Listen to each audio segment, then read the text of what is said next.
Welcome to the show. My name is Douglas Gabriel, and I'm here with my good friend John Barnwell, who is also the editor of a new book that is out called Anthroposophia, and it's from the works of Rudolf Steiner, The Divine Feminine Trinity. Now, if anyone knows the Divine Feminine Trinity, you should get a response from most anthroposophists, don't you think, Joan? Hi, how are you today, John? I'm doing wonderful. I'm thoroughly enjoying these episodes here with you and being able to try and help people come to an understanding of the work of Rudolf Steiner. And I shared with you something earlier, and I want to give the quote because I think it's very helpful for people. And Rudolf Steiner, in an article in the magazine, Theosophical magazine of the time, in collected edition 34, he says, every person can become a student of the Spirit, for in every soul lies the capacity to discover the truth. The words of the spiritual seer should be accessible even to the most ignorant. To him who is presently incapable of understanding even for 100th of the truth, the seer will offer 1,000th of it. The student will take in 1,000th today, but 100th tomorrow. And so this is something that you make haste slowly, that you have to gradually is the Grail word. It means gradually, and that it's something that you become accustomed to over time. And it's my experience now that I'm old, and it's funny saying that because inside I go, gee, am I old? I don't realize I'm old until I realize I have to get up and do something. But nonetheless, that with time, as you imbue your being with these radiant concepts, what happens is that later on in life, they bear fruit. And so that's that relationship to Sophia that we're talking about, is that working in the garden. And so if we go to the story of the garden, where Mary Magdalene goes and visits the tomb, and she sees that they've rolled away the stone, and she looks and she mistakes Christ for the gardener, right? And she doesn't recognize him right away, which is, kind of eye seeing is how she just saw him. And so, what is that? What changed that she didn't recognize him immediately? And it's because he's in his resurrection body. But and ironic for many people to realize, but that is the beginning of Christianity. Yes, as Rudolf Steiner points out, and we put in the book, there's always trinities. The triple goddess is always represented in a variety of ways, but in the life of Christ, that wasn't a representation. That wasn't a metaphor or an analogy. No, that was the turning point of time. That was something that happened once and won't happen again. So under the cross, there were three Marys, weren't there? Mary Magdalene, Mary, the mother of Jesus, who is called Mary Cleops, and then there's Mary, the mother of Jesus, who was really never called Mary. She was actually called Sophia. But anyway, the three of them were there, and Rudolf Steiner said they represented mankind, and that next to the mother of Jesus, Sophia, was, of course, John the Divine, or John Lazarus, raised according to Rudolf Steiner. And so if you look at who's under the cross, you actually have a picture of the human being, because Mary Magdalene represented the soul capacity that Rudolf Steiner names the sentient soul. And Mary Cleops represents the intellectual soul, and the mother of Jesus represents the consciousness soul. But then she goes even higher in that she becomes completely immaculate and literally becomes the Virgin Sophia, or what is called in some traditions the Virgin Soul, or the Virgin Bride. And that's who we're all trying to become. So if you imagine all four of those beings, this, which we could talk all day about, John Lazarus raised, and what he did, and how he was the first initiate, of Christ. Those four are your physical, etheric, astral, and ego bodies. Not technically bodies, but anyway, those are the four components of yourself. And when we are evolving and we're describing the being of Sophia, as we pointed out in the first talk, it gets so complicated that there's literally nothing that it doesn't touch. And so here we have a perfect image of what we need as an example directly from the Bible of what you could do. And particularly if you add the fifth gospel of Rudolf Steiner, to come into the sensitive state to receive the help of these divine beings that we're talking about. Now, Rudolf Steiner spoke about the principle of spiritual economy, and any perfected vehicle is left after their death. Sometimes they don't even die. They translate into heaven, as the Bible describes some situations. They ascend. They are assumed into heaven. But anyway, they leave their perfected vehicles in this realm of the etheric for other people to use. So everything we're describing, they may be archetypes that sound as if they're part of mythology, but they're not. They're the key components to evolution. And if you can see yourself in these beings and see the evolution of mankind by studying Steiner's cosmology, then you can really begin to grapple with your own anthroposophy inside of you. This being of anthroposophia that Steiner says knocks on your heart and begs to come in and is there with every step of your spiritual advancement. Who is this being? This is your higher self, isn't it? It's literally association with angels, as it were, and higher beings, archangels, time spirits, all the way up through the exousiae, the dunamis, the kyriotutes, the thrones, the cherubim, the seraphim. So those nine hierarchy are directly connected to these beings of Sophia that we discussed, that Rudolf Steiner said that a biography needs to be written about her. But I differ. It took 3 biographies to describe her, because there's 3 completely different components, and even those components are evolving. So when we talk about the being of Anthroposophia on page 28 of this book, this wonderful book, which I'm very happy that is finally coming out, because it is basically a shortcut to the wisdom that you can find in the Gospel of Sophia that Tyler, Gabriel, and myself wrote. But on page 28, you can find this chart. Now, you might look at it and say, oh, I recognize that chart. You stole that from Prokofiev. No, we did not. But if you put it onto a chart, you'll notice that ours is quite different, and it talks about the being of Trinosophia.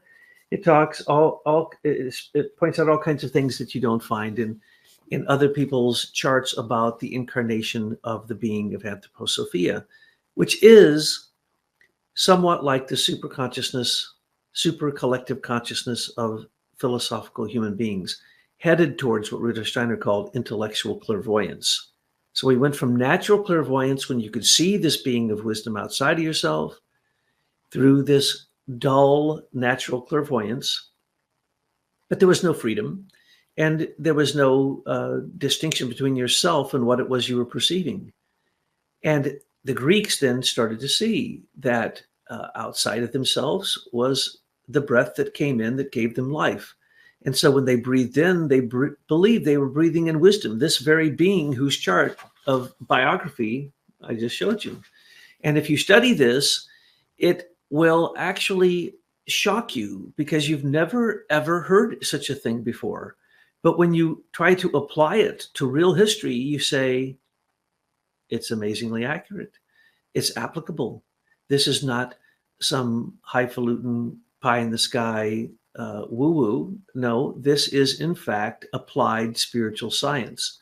And so everything we're saying here, you should be able to have that experience. For instance, this being, if you understood that in your soul you had a thinking, feeling, and willing, in other words, a mother of Jesus, Mary Cleops, and Mary Magdalene right in your soul, and that you were struggling with that in past incarnations, now and into the future, then you take them as an example and you can use them as deity worship, or basically emulating a higher ideal. And those things can give you a direct experience. And that's what we want to talk about specifically today, because when Tyler and I wrote the Gospel of Sophia trilogy, which is a self-initiation process into these things, into the issues of virtues, the 7 pillars of virtue, the 12 embodiments that you make as you become a cosmic being, and then the initiatory process of learning the language of the spirit. This is all literally can happen to anyone without any of those definitions whatsoever. You could live on the shore somewhere in Ireland in a little hut and have the same direct experience of Sophia as we were talking about here. But you may not be able to basically draw a picture for people that they fit into. For instance, if you can objectively view your own thinking, then who's thinking? Okay, so you start to take these steps that Steiner gives you in Knowledge of Higher Worlds and Stages of Higher Knowledge and what he calls moral imagination, moral inspiration, moral intuition. And you get those through studying things that are of a great spiritual nature. That's why we've created all these books. These books elaborate on what we put in the Gospel of Sophia, but directly using Steiner's words and leaving you free to have the experience. Now, we hear all the time that people start reading these books, and what happens? They get to a quote, whether whoever wrote it, usually Steiner, and they transcend. They all of a sudden, they're not in their body anymore. They seem to understand everything, and they're like their original true self, and it's which they never met before. And they have an experience, and then they say, why did that happen? Because you simply opened yourself to the Spirit. The Spirit will teach you all these things. So the being of the Holy Spirit, we usually call the Comforter, and people think that when you're in great suffering, Christ may send the Comforter.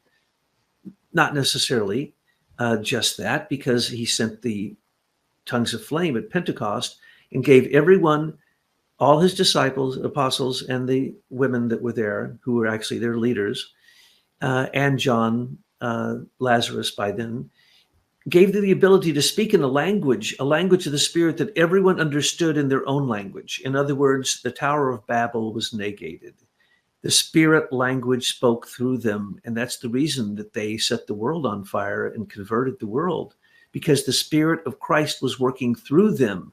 So they can directly, when they were heard by other people, they said, oh, I can experience the Spirit of Christ speaking through you. The same is true for the spirit of Anthroposophia. So if you took the Mother Mary, who, according to Steiner, I'm not even going to get into it, it's too complicated, but it is in the book, really became one of the great beings who kind of merged with an almost avatar-like being, and she was almost like a bodhisattva being who then carried the memory of Christ that was given to him by great masters, and then was the witness, or as I say, the consort of Christ. It wasn't his true mother. That was another, this is a second mother, and there was a second Jesus child. So this woman who became what we call Mary Sophia, or what the church would just call Mary, the Roman church, or the Eastern church would call Sophia, this being became one of the greatest beings of all time, and is actually closer for us to emulate than it is to attempt to emulate Christ. Who can do what Christ did on the Via Dolorosa, in the way of the suffering? Who's willing to do that? Who is willing to go through Christian initiation and go through the suffering that Christ went through? But what is greater than that is to go through the suffering that his mother went through watching it, because she objectified it. It became a part of herself. And Christ was, of course, a divine being far beyond any avatar. He was from the Holy Trinity and worked through the realm of the Elohim. But the being who hovered over the mother of Jesus was from the realm of the Kyrieutetes and hovered over Mary, the mother of Jesus, who stood under the cross, who we call Sophia. So these mysteries are so profound that literally, if you took nothing but the beings who were under the cross and what happened at that moment, it would be enough to show you the entire cosmology of past, present, and future, and who you are in the past, who you are in the present, and who you are in the future. So the question is, if Sophia is real, how do I experience her? Well, every time you have wisdom, and in this book and in all of our books, we make sure you have lots of the greatest wisdom from all time given to you, so you can meditate it, contemplate it, concentrate on it, and transcend with it. And when that wisdom becomes what drives your willpower, acting through your heart of love into this, what is called clairvoyance of intelligence, or intelligence clairvoyance. It's basically an awakening, pure awake, no trance, no sleep, no dream, pure awakening where you see the being of Sophia, the being of the Holy Spirit, the being of Christ, but you'd see him in the etheric. You wouldn't see him in your astral body. So first, who are you going to witness? The being I called Adam Kadmon previously. That's going to be the angel you experience. And through that being, you can see Christ in the etheric realm. But that being is in the astral realm. Christ is in the etheric. Where's Sophia? She's in all of them. And she also works through what Steiner calls the mothers. And the mothers are all of the past, what he would call ancient Saturn, ancient sun, ancient moon. And now we're in the earth. But the earth is a gift of Christ and the Elohim working with the other hierarchy. But in the past, you actually have the gifts of the Karyotetes, the wisdom. That's what makes our bodies. That's what makes our all three systems that we have in our body, thinking, feeling, willing, or those three soul capacities I mentioned before: sentient soul, intellectual soul, spiritual soul, or consciousness soul. And so we're trying to develop these things. But if you look into the book and you see, well, but this being of Sophia, Anthroposophia, that Steiner describes, the evolving philosophical collective unconscious or collective superconscious, whatever you'd want to call it, of all thinking human beings. Because why? I can read Plato, and I can have Plato's thoughts if I can move into Plato's time, space, understand him. So we have all these thoughts of wisdom collectively from history. But the question is, what do you do with them? How do you apply them in your life? So if you are working with wisdom, here's the deal. When you have wisdom and it's in you, you hear it ringing like a golden bell in your heart. You see it shining like a brilliant, multifaceted, white and multicolored light in your mind. And in your will, you are given the courage to go out and do things that can help all beings reach their own state of enlightenment. Because why? You reached your state of enlightenment. So that's what this is about. Sophia is there to say that is a correct step. We'll soon be talking about the human conscience. But when it comes down to the conscience, that goes all the way to the beings of the cherubim. When your conscience says, no, that's the wrong thing to do, that's a being speaking in you. When Sophia says, you have just made another step in the right direction, she's working with the beings of the cherubim. So she works with all the beings because she is actually from the mothers, which is a trinity unto itself, the divine feminine trinity.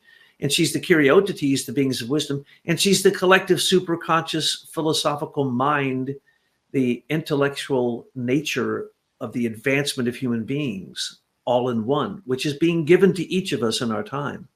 So when we talk about Sophia, we are talking about you. If you are not having a direct experience, you may not be doing it right. There's groups called the Harmonists, Jakob Burma, all the Behmanists, or however they say that. There's all these beings who have been worshiping Sophia for hundreds of years now. Because why? They literally say they experience her. It's like an apparition of Mary. She comes into the room. She kisses them, even when they're feminine, kisses them on the lips. They wed themselves to her. And they become that. What is that? Well, it's probably a part of their soul that is then going to wed their higher self, their spirit. But in the moment, Sophia is showing yourself to yourself, kind of like a good guardian of the threshold, or a good double who shows you your spiritual work. So if you haven't done any spiritual work, she's not going to help you. But if you've done spiritual work, she is going to be there to help you in every step of the way. So if you study her biography, you're actually studying your own biography. Yes, it's interesting. You made me think of an interesting episode in my own biography. 20 years ago or something like that, I was giving a lecture to a group of Amish people and Mennonites. And they all showed up in their horse and buggies and all that. And I started talking about nutrition because that's what it was on. It was on a nutrition product that was very popular amongst them, and I had many of them in my organization. And I started talking about the Rosicrucian author Michael Mayer, who was the doctor, uh, and in his book, he's referring to a picture. There's a picture where there's a philosopher, and he's holding a lantern, and in front of him is walking the goddess of nature, and he's looking down, and he's very carefully placing his footsteps in the footsteps of Mother Nature.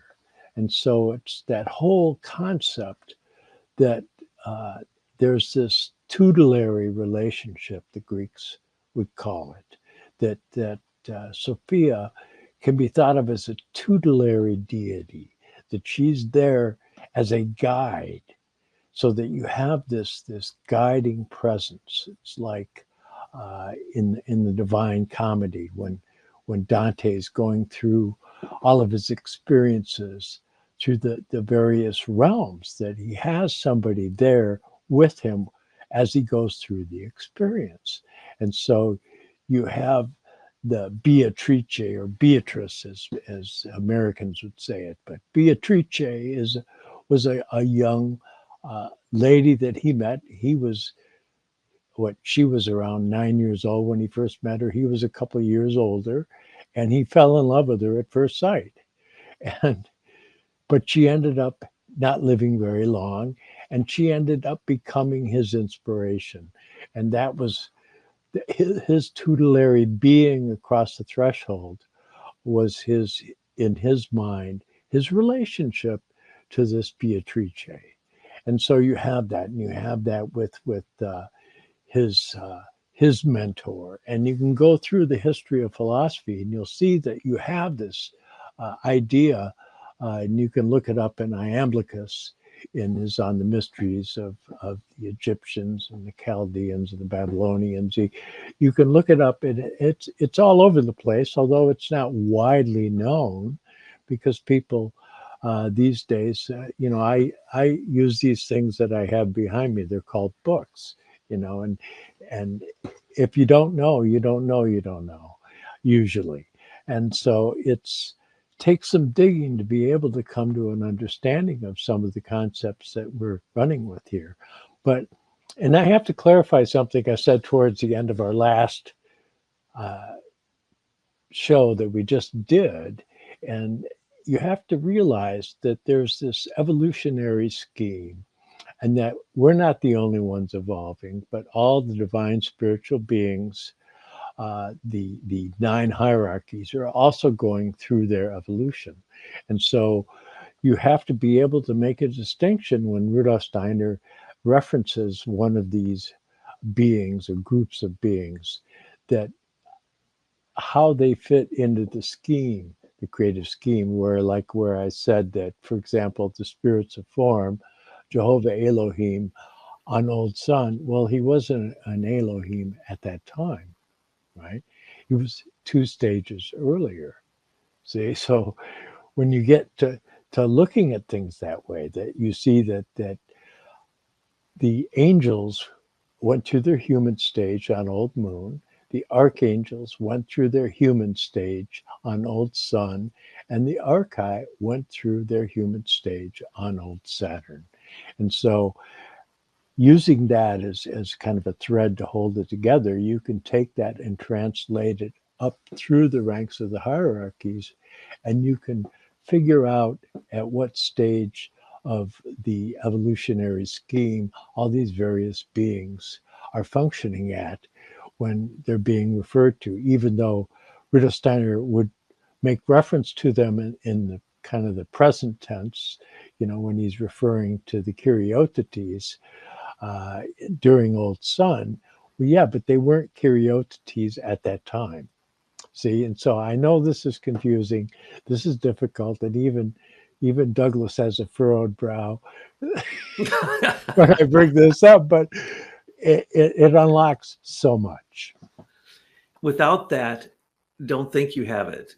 Okay, now, unless you see that when you get all the parts in their place and you have a nice cosmology, now turn it upside down, inside out, and backwards and get it all moving at once. And then maybe you're seeing what's really happening. So, yes, you're absolutely right. And you can find many different ways to look at this. And there's an evolution that's going on also. So let's look at it this way.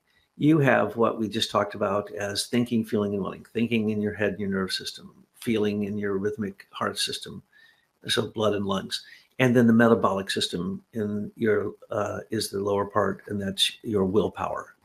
Our willpower is mostly in chaos to us, and we don't control it. We don't control all of our, none of the autonomic nervous system, and only part of the sympathetic nervous system, parasympathetic nervous system. So we don't control most of the stuff going on in our body. So who does?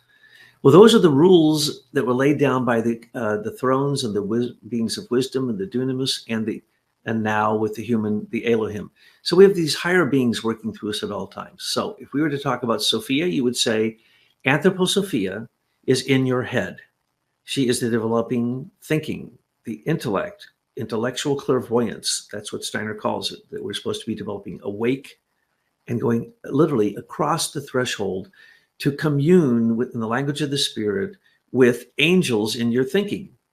Okay, that's enough to overwhelm almost anybody. Okay, they can't get that far. Even to think that is almost impossible. Well, that's just the guardian angel. That's just, but then you want to discuss what the real guardian angel is, and the guardian of the threshold, the lesser and the greater, and the three doubles, and then the American. Okay, it gets very complicated. So you have to keep it simple. Okay, so Sophia, Anthroposophia, Rudolf Steiner's anthroposophy is in your head. But what does it do? It starts a fire, and then your head turns on fire. Your hair turns on fire, and the angels start to flow through, and you go, oh, none of these are my thoughts, but they connected up all of my little thoughts so that they make sense. And by golly, that knowledge of all the effort I put forward was turned into a drop, he calls it, a drop of wisdom. One drop, you only get one drop at a time, probably. Certainly for me, one drop at a time. And that's enough to blow your mind, okay? And then you have the beings of wisdom. They're the ones who set the pace of the cosmos. They're the ones who set the pace of your heart that is in sync with the universe.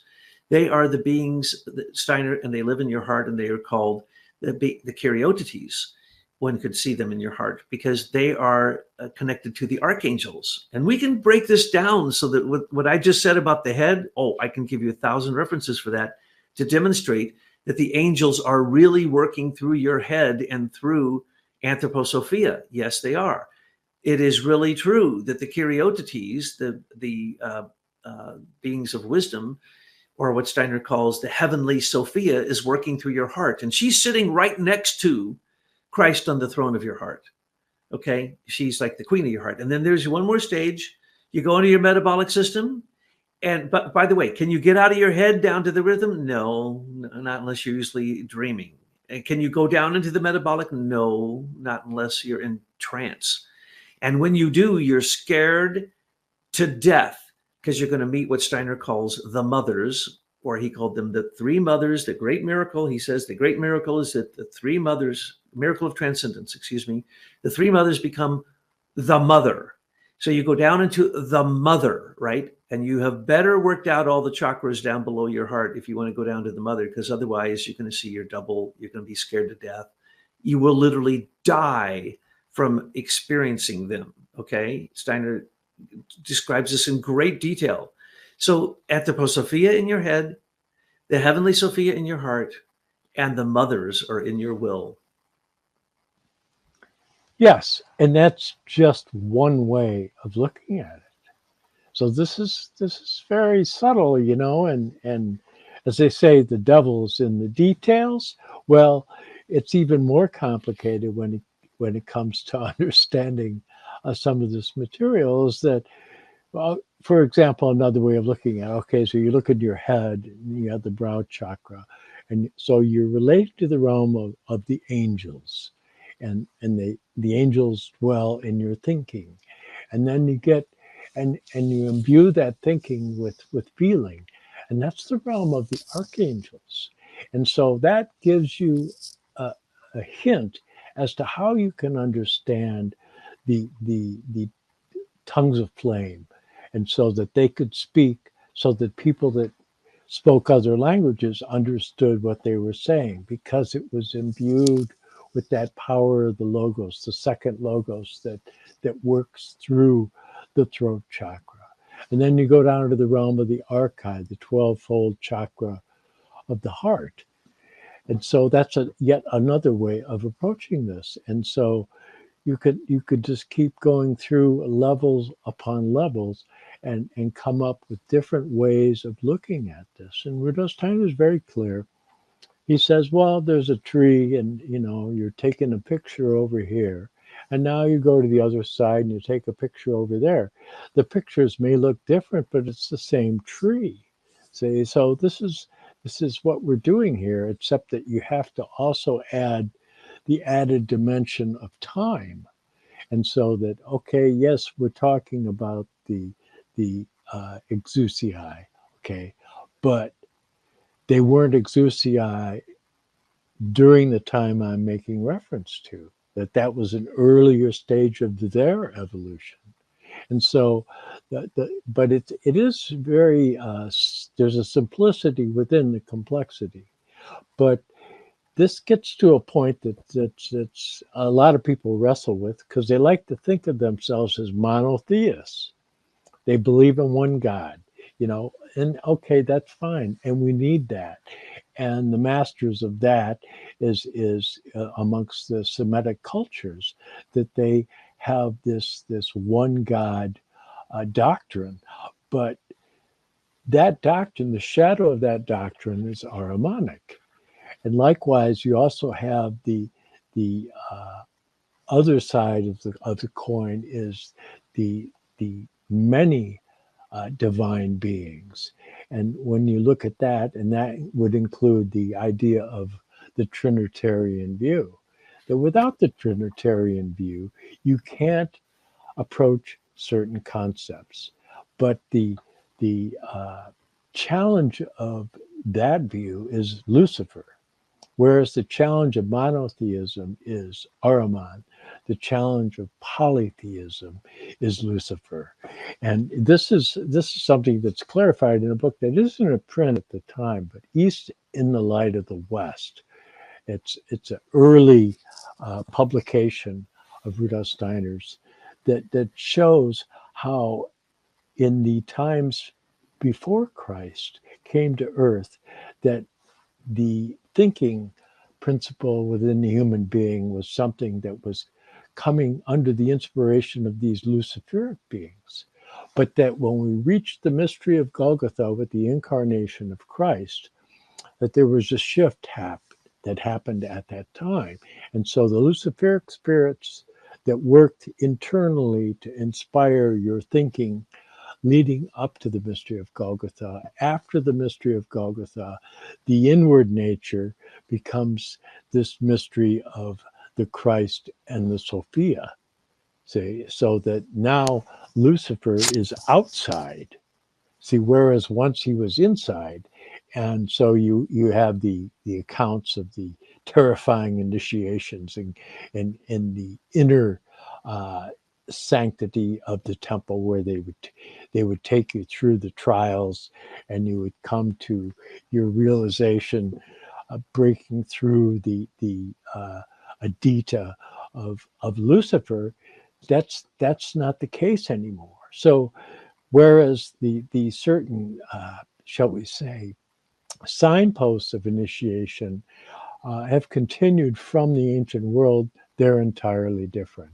Initiation has been entirely transformed since the incarnation of Christ. And so people that think, well, the farther back I go in time, the deeper I'm going to be initiated, where they're losing the point of the turning point of time, that now Christ has taken his place on the throne in your heart, and that now it's through the Sophia of Christ, the wisdom of Christ, that we come to understand these things. And as Christ said, I am the door. He said, I am the way, I am the truth, I am the life. And so it's challenging for some people, but as we move into the future, people of other faiths, when they come to have the supersensible experience, that's what they'll find there. They will find Christ and they will find Sophia. Great points you've made. We must remember that the mystery of Golgotha, the turning point of time, was at first a donation that Steiner calls the Mars first half of the Earth, and the second half is called the Mercury half. And in the Mars, the hierarchy is donated to us, and in the second half, the Mercury, we're supposed to awaken. We're supposed to say, thank you. You're doing this for me now. I'm going to do it myself. I'm going to turn the heart from an autonomic nervous system, which it normally acts like, into a sympathetic or parasympathetic, where I can control my heart, I can control my kidneys, I can control the things that all the hierarchies do for me, from the thinking to your feeling and your rhythmic system into your metabolic system, which we hardly understand whatsoever. So when we talk about Sophia, why is that pertinent? Because Sophia, as you'll notice in the chart on page 28 of the new book, by the year 2100, she will have evolved even beyond us. We are in the consciousness soul era, started in around 1415 AD, and it goes for 2160 years. And what happens is, during that time, we develop the consciousness soul, but we're not going to go into the next realm. We're going to try to develop in the 6th and 7th post-Atlantean periods. We're going to develop the future, what we would say is the spirit self and life spirit, which really don't manifest yet, but she's going to manifest them. So why is it that this being who started to incarnate on the earth, and Steiner doesn't say she existed before that, comes down at the time with Lucifer and the Promethean cosmic wisdom that was not, did not have Christ as part of it. And so here you have the development of the human being and their intellectual capacity through philosophy and through thinking. Well, what is that? That's the human being recapitulating what humanity has evolved over those thousands of years. And we need that, because that's the path that all humans will take. We all need to say, well, I do think the earth came from minerals, or came from the air, or came from water, or came from fire. And you can have that opinion for a while, but you need to move on. You need to evolve. And then you can say, well, at first, as I looked out into the world, it was just the oxygen. That's what the scientists would say, the oxygen, nitrogen that are part of your breathing. Oh, it's just that gives you life. No, how about the spirit that is part of it, as John has described? And then what happened with perception? Perception was then turned off the ability to see the spirit. So this is an evolution we all must go through when we go into the darkness of materialism, when we no longer have the aid of these beings so prevalent through our dull natural clairvoyance of the past. And we must then develop what basically we are seeing, this being who we used to be called Isis Sophia, or Theosophia, or Sophia, or Philosophia, or all the different names of Sophia, Shekinah, Inanna, all of them. And then it becomes Philosophia, and then it becomes the most holy Trinosophia. Because why? In the future, after 2100, Sophia is going to evolve into our future states that we can't evolve while we're on the earth. And so she is going to give us the capacities that are brought to us by angels, archangels, and archai, time beings. And so she will continue to evolve for her year is 100 years for us. So she's going to evolve beyond us. And if we keep our eye on Sophia and we understand that chart, then there is the hope of what is to come. And not only that, but fantastic descriptions of what it is by Rudolf Steiner and other clairvoyants and other people who are just clear thinkers, like even Ralph Waldo Emerson, or A.E. or Novalis. They describe what is going to happen to us with our heart, with our virtues, with our capacities. All of those things are described by people who can see the future. That future is being brought to us by this being. Of course, with the aid of the Holy Spirit and with the fact that our I am needs to become not I, but Christ in me. So we're all going to become a Christ in being. But before we do, we need to become a Virgin Sophia. We need to become a soul that has been purified and prepared and enlightened and then initiated. And once you go through that, you will then find out that it's the same exact biography on a cosmic level that Christ and Sophia went through as they descended from their own respective trinities through the hierarchies down to Christ all the way to the human realm. And the Karyotetes went all the way to the realm of the angels and overlighted the mother of Jesus, who we call Mary Sophia. So what we see here is the perfect example that we're supposed to follow. It also, as we breathe in wisdom, we are supposed to, because we experience the spirit behind sense perception, we are supposed to breathe out faith. Well, people don't have faith anymore. And people have too much knowledge and too much data, too much logic, and they don't have wisdom. So wisdom is supposed to turn into faith.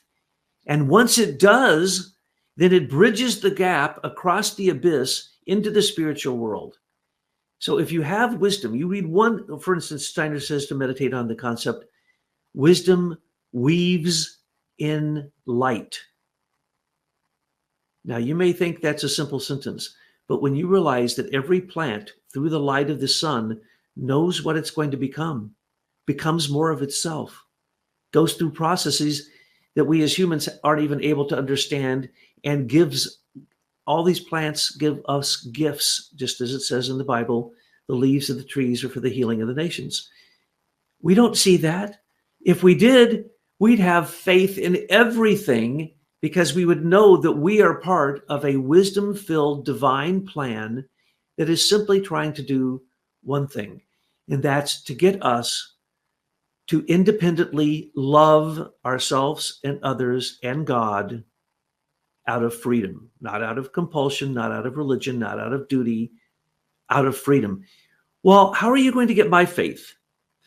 When I see that wisdom can be applied.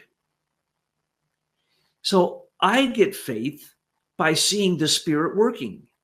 And when I see the Spirit working, whether as a clairvoyant or just through my intellect, then I can say, I have faith in the processes that are working around me. In other words, I have faith in the hierarchy.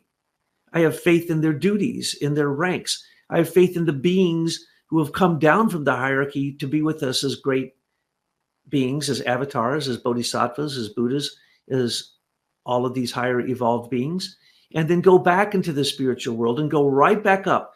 So Christ came for all the way down from the Trinity, all the way through the 9 hierarchy, down to being a human, and now he's going back. But as he goes back, he takes all of us with him.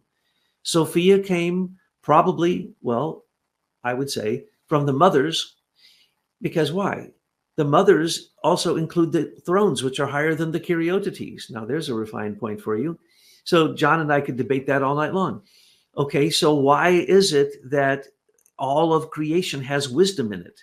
Because the gift of warmth by the thrones was not accepted by the cherubim, the beings of harmony. Because when we started creation, and by the way, everything that we describe and Steiner describes as the cosmology of the earth and the way that it evolves in these different stages is all there in science, but you have to add a breathing process.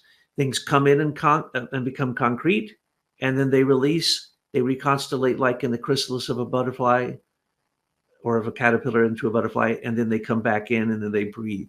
So when you add the breathing process, you also add time and space and consciousness. And when you add that, then you can see that it has to be Trinity. There has to be a Trinity for us to stand on, so that we are the quaternary. On the earth, we are the 4. We are the cube. And when we stand here, we need to have an astral body, an etheric body, and a physical body, which we only had a little bit to do with that astral body from our previous lives, a little bit with the etheric, a little bit with the physical, but it's really the gifts of the hierarchy. It's the gifts of Sophia, who also descended through the hierarchies all the way down to the realm of the angels. And so as we look at this, we are looking at our own descent and our creation of what we needed so that we can come to consciousness and become beings of love and freedom, using wisdom as our tool, and then ascend. Now, we're new beings. And so we are on the process of ascension. We were created out of nothingness.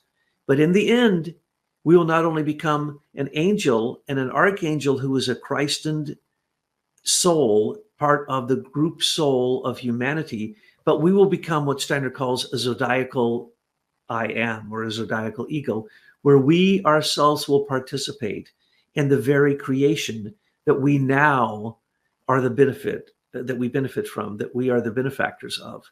We have the gifts of all these beings in us. Eventually, we will acknowledge that, and we will learn to use those, and we will reascend, and then it will be our time to sacrifice ourselves for others through this great process that Rudolf Steiner describes as a cosmology, which of course he has many names for. And there you have the guiding principles of wonder, awe, and reverence. Yes. Because if you don't wonder, you're not providing something that something can take place. You see, like they say, nature abhors a vacuum, that if you create a vacuum, something will come to fill it. Yes. And so what is that? That's wonder. And it's because of wonder. If you go back to the ancient Greeks, they attribute it to wonder, that philosophy was born out of wonder, right? And so you have wonder, and then you have awe, because you wonder about it, and then you have this experience, which puts you in an experience of awe because it's so incredibly transformative, that you become reverent, that you begin to become grateful, and that's the washing of the feet.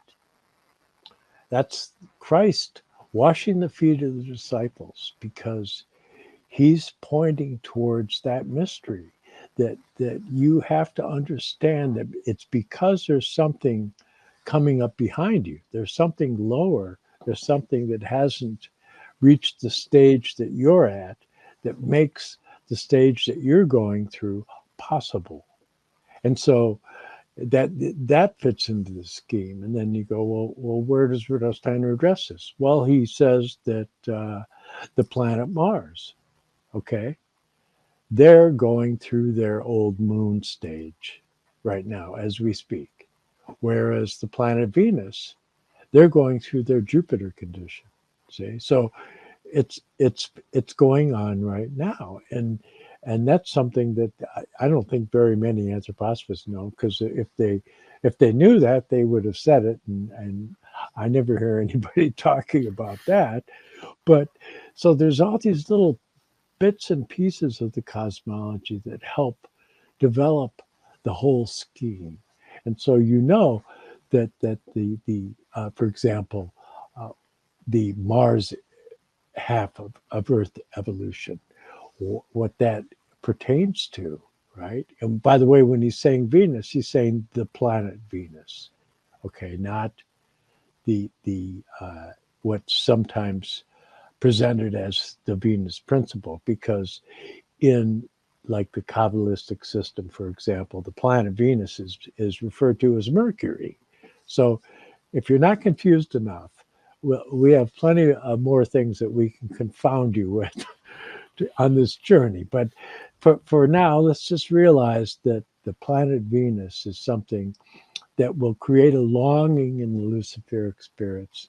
They will long for that planetary existence. Because why?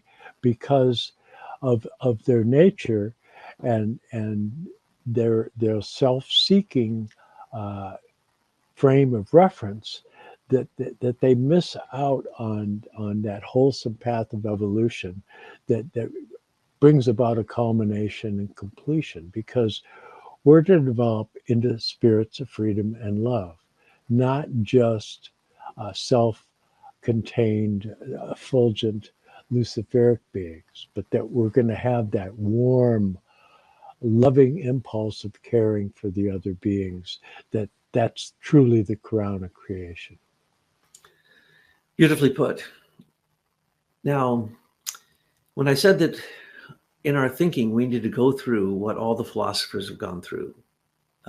One of my degrees is in comparative religions.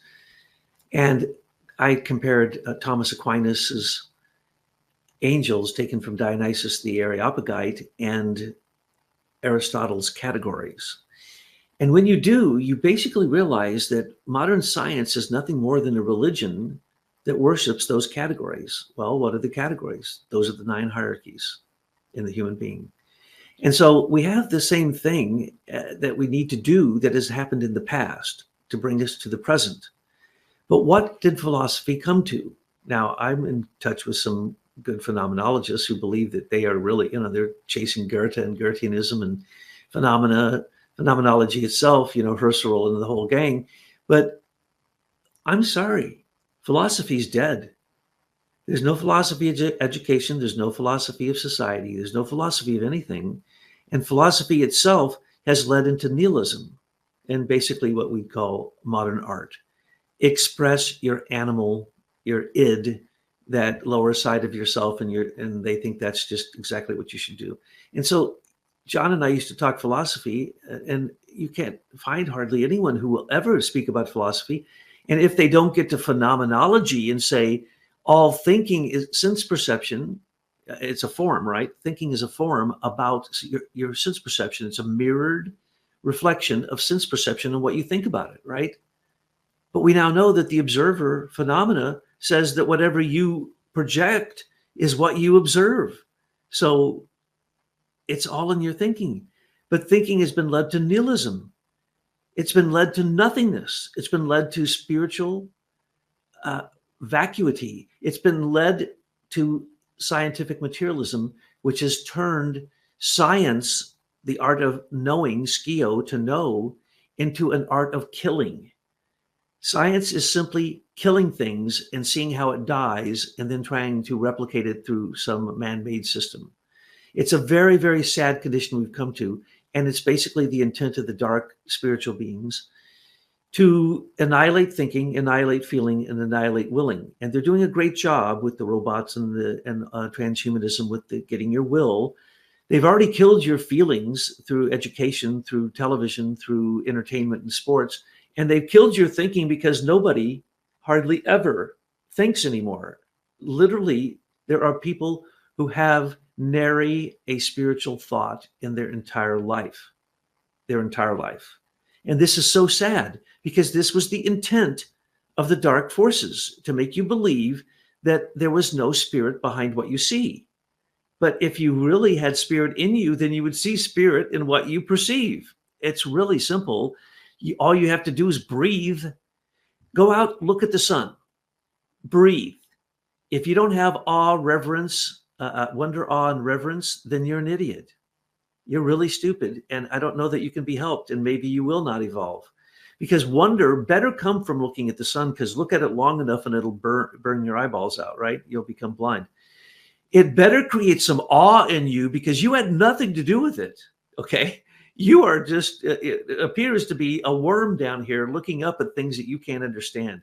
And most of the forces in science are all invisible, by the way. So they are worshiping through their science invisible beings, whether it be force, the strong force, the weak force, magnetism, electricity, light, sound, whatever it is. In most cases, if it's got any life to it, they don't acknowledge it. They look at the effects, but they can't acknowledge where it came from and they can't explain it. So scientists really don't help us. They lead us into the dark underworld, okay? Well, that's where the mothers are.